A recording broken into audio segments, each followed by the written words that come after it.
உங்ககிட்ட உதவியாளர்களா இருந்த எல்லாருமே சீக்கிரமாவே டைரக்டர்ஸ் ஆயிருக்காங்க. சோ எதை பேஸ் பண்ணி நீங்க உங்களோட உதவியாளர்கள் எல்லாம் செலக்ட் பண்றீங்கன்னு தெரிஞ்சுக்கலாம். ஒரு சீன் பேப்பர் படிப்பாங்க. அந்த சீன் பேப்பர் எந்த ஆர்டர்ல எடுக்கிறோம் அப்படிங்கறத அவங்க ஃபர்ஸ்ட் டேவே பாத்துக்குவாங்க. ஃபர்ஸ்ட் ஒரு க்ளோஸ் அப் வைக்கும்போது எதுக்கு இந்த க்ளோஸ் அப்னு எனக்கு தெரியாது. தெரியறதுக்கு 2 படம் ஆகும், 3 படம் ஆகும்.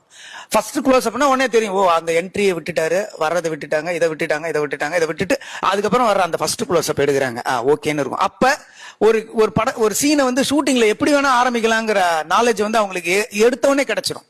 எடுத்தோடனே கிடைச்சு. அதே மாதிரி 2 படம் ஒர்க் பண்ணிட்ட பிறகு நான் என்ன பண்ணுவேன்னா, ஏதாவது பிக்கப் ஷாட்ஸ் சொல்லுவாங்க. ஒரு பிக்கப் ஷாட்ஸ்னா ஒரு ட்ரெயின் வர்ற மாதிரி ஷாட், இந்த பில்டிங்கோட எக்ஸ்டீரியர் ஷாட், இந்த போர்டு மட்டும் வைக்கணும்னு ஒரு ஷாட் இருக்குன்னா அதை யார் வேணா எடுத்துக்கலாம். ஏன்னா அது வந்து இங்க 2 பேர் இருக்காங்க, இதுக்கு வந்து ஒரு கேமரா வச்சு ஒரு ரேஞ்ச் எடுத்து நீ வாட்ஸ்அப்ல அனுப்பிச்சோன்னா இன்னும் கொஞ்சம் வைடு வச்சுக்க அப்படின்னா வைடு வச்சுக்கோங்க. இல்ல ஒருத்தங்க பாக்கெட்ல இருந்து கன் எடுக்கிற மாதிரி ஒரு க்ளோஸ் அப்னா இது வந்து பிக்கப் ஷாட்ஸ் சொல்லுவாங்க. இது வந்து செகண்ட் யூனிட் பண்ணுவாங்க.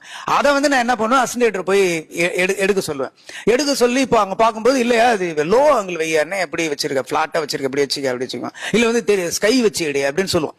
சோ அங்க போய் அவன் தனியா ஒரு கேமரா வச்சு அவன் ஆக்ஷன் அப்படின்னு சொல்லி ஒருத்தன் பண்ணும்போது அவனுக்கு ஒரு ஆசை வந்துடும், அடே நம்ம ஆக்ஷன் சொல்லுவான் அப்படின்னு வந்துடும். இது வந்து நான் வந்து அவன் என்கிட்ட சேர்ந்த 1 வருஷத்துலயே அவனுக்கு அந்த எக்ஸ்பீரியன்ஸ் வந்துடும். ஒரு ட்ரெயின் வருதுன்னா அவன் போய் ஒரு பில்டிங் எக்ஸ்டீரியர், இப்போ எஸ்ஆர்எம் காலேஜோட எக்ஸ்டீரியர் எனக்கு வேணும்னா ஒரு ஆளை அனுப்பிச்சிருவான். அவன் ஒரு கார்ல போயிட்டு ஒரு கேமரா வச்சு எக்ஸ்டீரியர் 2-3 பிளாக் அடிச்சு அங்க இருந்து வாட்ஸ்அப்ல அனுப்பிடுவான். அதை பார்த்தோன்னா இது ஓகே அப்படின்னும் போது அவனுக்கு ஒரு கான்பிடன்ஸ் கிடைக்கும், ஒரு ஆசையும் வந்துடும் அவனுக்குள்ள, நம்ம சீக்கிரமா டைரக்டர் ஆகணும் வந்துடும்.